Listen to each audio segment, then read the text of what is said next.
நண்பர்களே, ஒரு கசப்பான உண்மையைச் சொல்லட்டுமா? ஒரு மனிதன் முடி வெண்மையாவதாலோ முகத்தில் சுருக்கங்கள் வருவதாலோ முதிர்ந்தவன் ஆகிவிடுவதில்லை. உண்மையில் அவன் கால்கள் ஒத்துழைக்க மறுக்கும் நாளில்தான் மனிதன் முதிர்ந்தவன் ஆகிறான். நீங்கள் ஒருபோதும் கவனித்திருக்கிறீர்களா? காலையில் தூங்கி எழுந்தவுடன் முதல் அடியை தரையில் வைக்கும் போதே குதிகாலில் ஒரு கூர்மையான வலி ஏற்படுகிறதா? அல்லது கொஞ்ச நேரம் நாற்காலியில் உட்கார்ந்துவிட்டு ஏழ முயற்சிக்கும் போது முழங்கால்களில் கை வைத்து ஆதரவு எடுத்துக்கொள்ள வேண்டிய நிலை வருகிறதா? அல்லது இரவில் ஆழ்ந்த தூக்கத்தில் திடீரென்று கால்பிடரியில் பயங்கரமான தசை இழுக்கல் ஏற்பட்டு அலறல் வருகிறதா? இந்த கேள்விகளில் ஒன்றுக்கு கூட உங்கள் பதில் ஆம் என்றால், இப்போது சற்று கவனமாக இருங்கள். இது சாதாரண சோர்வு அல்ல. உங்கள் உடலின் அடித்தளம், அதாவது உங்கள் கால்கள், இப்போது பலவீனமடையத் தொடங்கிவிட்டன என்பதற்கான அபாய மணி இது. ஆனால் பதற்றப்பட வேண்டாம். உங்களை பயமுறுத்த அல்ல, விழிப்புணர்வு அளிக்கத்தான் மவுண்ட் இன்ஸ்பயர்ட் உங்களை வரவேற்கிறது. இன்றைய இந்த வீடியோ உங்கள் வாழ்க்கையையே மாற்றக்கூடும். இன்று நான் உங்களுக்கு விலையுயர்ந்த மருந்துகளையோ ரசாயன சப்ளிமெண்ட்டுகளையோ சொல்லப்போவதில்லை.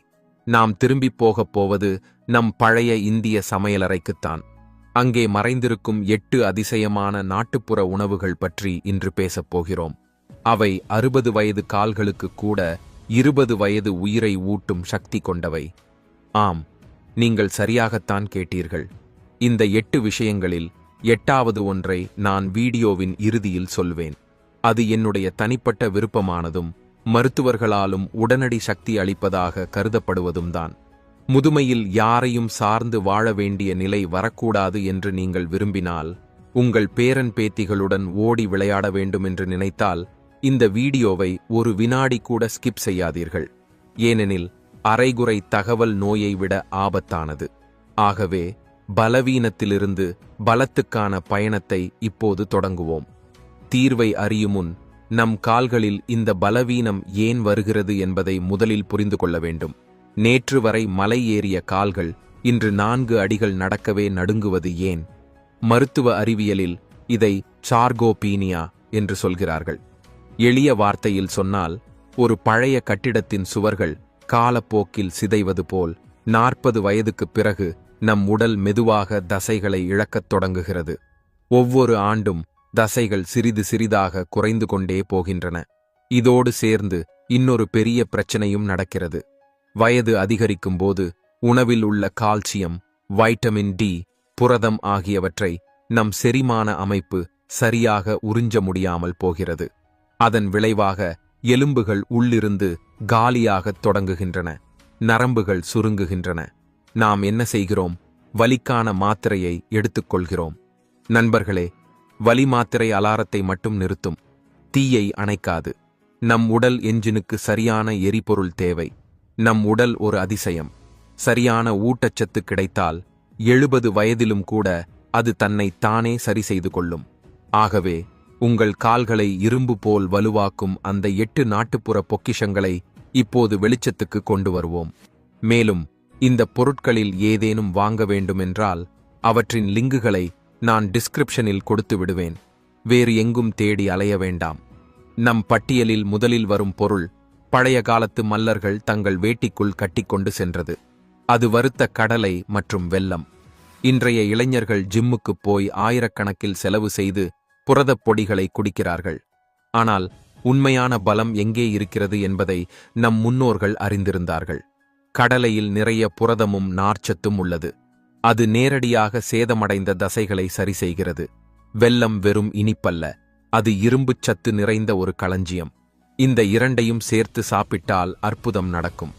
கால்களில் மயக்கம் அல்லது மின்மினுப்பு உணர்வு வருவதற்கு காரணம் அங்கு இரத்த ஓட்டம் சரியாக இல்லாததுதான். வெல்லம் சாப்பிடுவதால் ஹீமோகுளோபின் அதிகரித்து இரத்த ஓட்டம் வேகமாகும். நரம்புகளில் இரத்தம் ஓடத் தொடங்கினால் கால்களும் தானாக ஓடத் தொடங்கும். நீங்கள் அதிகமாக எதுவும் செய்ய வேண்டியதில்லை. தினமும் மாலை நேரத்தில் சிறிய பசி வந்தால் டீயுடன் ஆரோக்கியமற்ற பிஸ்கட் சாப்பிடுகிறீர்களே, அதை மாற்றுங்கள். ஒரு கைப்பிடி தோலுடன் வறுத்த கடலை, அதோடு ஒரு சிறிய துண்டு வெல்லம். நன்றாக மென்று சாப்பிடுங்கள். ஒரு வாரத்திற்குள் உங்கள் சோர்வு குறைந்து வருவதை உணர்வீர்கள். 2வது உணவு சாஸ்திரங்களில் தேவர்களின் உணவு என்று சொல்லப்படுவது. அது மக்கானா. எழுந்து உட்காரும்போது முழங்கால்களில் கடகட என்று சத்தம் வருகிறதா? அப்படியானால் உங்கள் மூட்டுகளில் இருக்கும் இயற்கையான எண்ணெய், அதாவது கிரீஸ், குறைந்துவிட்டது என்று அர்த்தம். இந்த பிரச்சனைக்கு மக்கானா ஒரு தீர்வு. அதில் கால்சியம் நிறைந்திருக்கிறது. மூத்தவர்களுக்கு இது சிறந்த ஸ்நாக். எளிதில் செரியும். கனமான உணவுகள் முதுமையில் செரியாது. ஆனால் மக்கானா வயிற்றை லேசாக வைத்துக்கொண்டு எலும்புகளை வலுப்படுத்தும். கச்சா மக்கானாவை சாப்பிட சிரமமாக இருக்கலாம். அதனால் ஒரு கடாயில் சிறிது சுத்தமான நெய் விட்டு ஒரு கைப்பிடி மக்கானாவை மிதமான தீயில் கரகரப்பாக வறுக்கவும். மேலே சிறிது கல் உப்பும் மிளகுத்தூளும் தூவிக்கொள்ளலாம். டிவி பார்க்கும்போது கூட இதை ஸ்நாக் போல சாப்பிடலாம். இது உங்கள் மூட்டு வலிகளை குறைப்பதோடு மட்டுமல்ல, முகத்தில் முதுமை சுருக்கங்கள் வருவதையும் தடுக்க உதவும். நண்பர்களே, மூன்றாவது உணவின் பெயரை கேட்டால் நீங்கள் சற்று ஆச்சரியப்படலாம். நவீனமாக ஆக வேண்டும் என்ற எண்ணத்தில் நாம் இதை மறந்துவிட்டோம். அது ராகி. சில இடங்களில் இதை நாச்சி அல்லது மடுவா என்றும் சொல்கிறார்கள். கோதுமை, அரிசியுடன் ஒப்பிடும்போது ராகியில் 10 மடங்கு அதிக கால்சியம் உள்ளது என்பதை அறிந்தால் நீங்கள் ஆச்சரியப்படுவீர்கள். ஆம், 10 மடங்கு. எலும்புகளின் அடர்த்தியை அதிகரிக்க உலகிலேயே மிகச் சுலபமான, மிக வலிமையான தானியம் இது. எலும்பு முறிவு அல்லது ஆஸ்டியோபோரோசிஸ் உள்ளவர்களுக்கு மருத்துவர்களே ராகி சாப்பிட பரிந்துரைக்கிறார்கள். மூத்தவர்களுக்கு பற்கள் தொடர்பான பிரச்சனைகள் இருப்பதால் கடினமான உணவுகளை சாப்பிட முடியாது. அப்படியிருந்தால் ராகி கஞ்சி செய்து குடிக்கலாம். அல்லது எளிய வழி, வீட்டில் பயன்படுத்தும் கோதுமை மாவில் ராகி மாவை கலந்து கொள்ளலாம். வாரத்தில் குறைந்தது 3 முறை ராகி ரொட்டி அல்லது ராகி தோசை சாப்பிடுங்கள். இது வயிற்றை குளிர்ச்சியாக வைத்துக்கொண்டு கால்களின் எலும்புகளை கல்லைப் போல வலுவாக்கும். 4வது சூப்பர் உணவு நம் வீட்டைச் சுற்றியே வளர்கிறது. ஆனால் அதற்கு நாம் மதிப்பளிப்பதில்லை. அது முருங்கை. வெளிநாட்டவர்கள் இதை மிராக்கிள் ட்ரீ என்று சொல்லி அதன் பொடியை ஆயிரக்கணக்கில் விற்பனை செய்கிறார்கள். ஆனால் நாம் இந்தியர்கள் இதை புறக்கணிக்கிறோம். முருங்கைக்காயில் பாலை விட 4 மடங்கு அதிக கால்சியமும் ஆரஞ்சைப் போல 7 மடங்கு அதிக வைட்டமின் சியும் உள்ளது. ஆயுர்வேதத்தில் இது இயற்கையான வலி நிவாரணி என்று கருதப்படுகிறது. மூட்டு வலி, கீல்வாதம் போன்ற பிரச்சனைகளில் இது மிகவும் பயனுள்ளதாகும். கால் வலி இருந்தாலோ, யூரிக் ஆசிட் அதிகரித்தாலோ அல்லது கால்களில் கடுமையான வீக்கம் ஏற்பட்டாலோ முருங்கை ஒரு அமிர்தம் போன்றது. முருங்கை காயை வைத்து குழம்போ அல்லது பொரியலோ செய்து சாப்பிடலாம். ஆனால் அதிகமான பயன் வேண்டுமென்றால் முருங்கை சூப் குடிப்பதே சிறந்தது. முருங்கை இலைகளையும் காய்களையும் தண்ணீரில் கொதிக்க வைத்து சிறிது உப்பு மசாலா சேர்த்து சூடாக குடிக்கவும். இந்த சூப் நரம்புகளில் ஏற்பட்ட அடைப்புகளை திறந்து உடலிலுள்ள வாயு தோஷத்தை வெளியேற்றிவிடும். 5வது உணவு உங்கள் மூளை மற்றும் நரம்புகளுக்கானது. பல நேரங்களில் கால்களில் சக்தி இருக்கும். ஆனால் மூளையிலிருந்து கால்களுக்கு தகவல் கொண்டு செல்லும் நரம்புகள் பலவீனமடைந்துவிடும். அதனால் நடக்கும்போது கால்கள் தடுமாறும். இங்கே உதவுவது வால்நட் மற்றும் பாதாம். வால்நட்டின் வடிவமே மனித மூளை போல் இருப்பது ஒரு தற்செயல் அல்ல. அதில் ஓமேகா 3 கொழுப்பு அமிலங்கள் உள்ளன. அவை நரம்புகள் உலராமல் காக்கும். பாதாமில் உள்ள வைட்டமின் இ தசைகளை வலுப்படுத்தும். ஆனால் கவனியுங்கள், இவற்றை உலர்ந்தபடியே ஒருபோதும் சாப்பிடாதீர்கள். முதுமையில் செரிமான சக்தி குறைந்து விடுகிறது. உலர் பருப்புகள் உடலை சூடாக்கும். சரியாக செரியாது.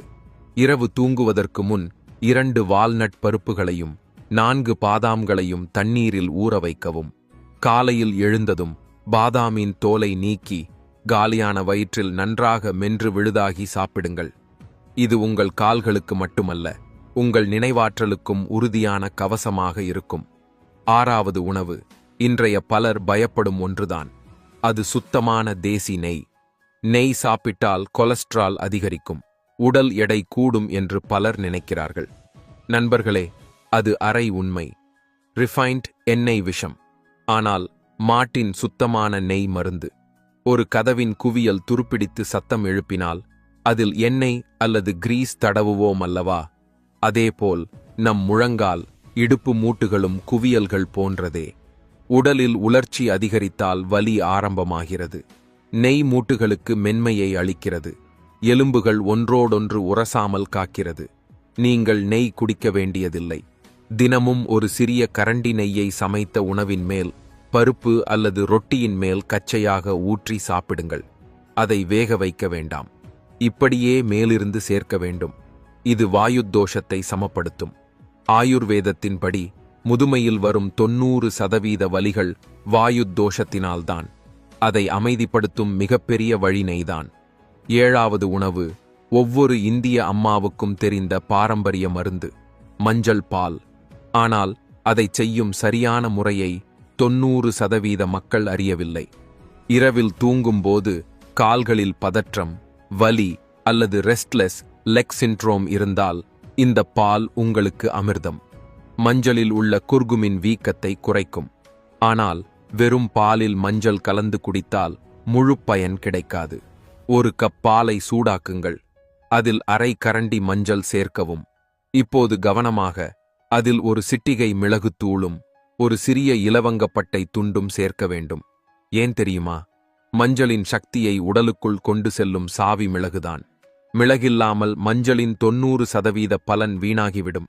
இதை தூங்குவதற்கு அரை மணி நேரத்திற்கு முன் குடியுங்கள்.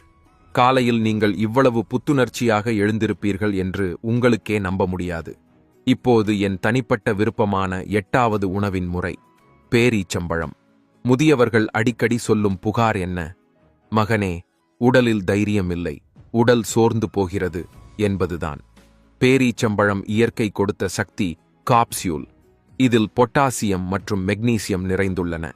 கால்களில் ஏற்படும் தசை இழுக்கலுக்கான மிகப்பெரிய காரணம் பொட்டாசியம் குறைபாடுதான் என்பதை நீங்கள் அறிவீர்களா? நாளில் எப்போது வேண்டுமானாலும் சோர்வு உணர்ந்தால் 2 பேரீச்சம்பழம் சாப்பிடுங்கள். அல்லது 2 பேரீச்சம்பழங்களை பாலில் கொதிக்க வைத்து அந்த பாலை குடித்து பழங்களை மென்று சாப்பிடுங்கள். இது இரத்தக் குறையை நீக்கி தசைகளுக்கு உடனடி வலிமை தரும்.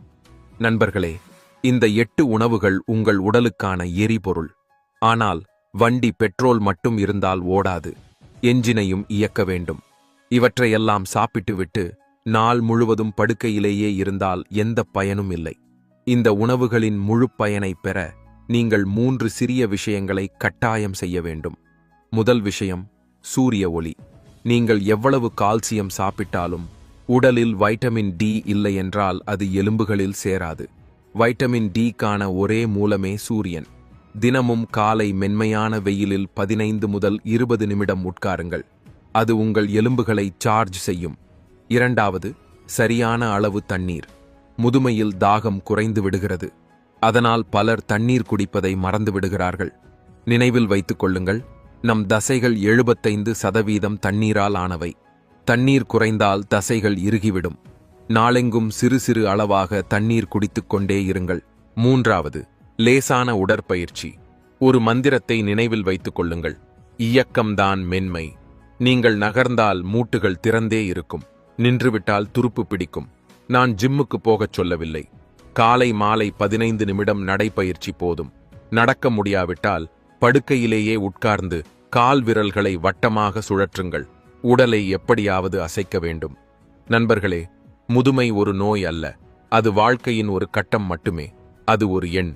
உங்கள் மன உறுதி வலுவாக இருந்தால், உங்கள் எலும்புகள் இரும்பு போல இருந்தால் 80 வயதிலும் 20 வயது இளைஞனை மிஞ்சலாம்.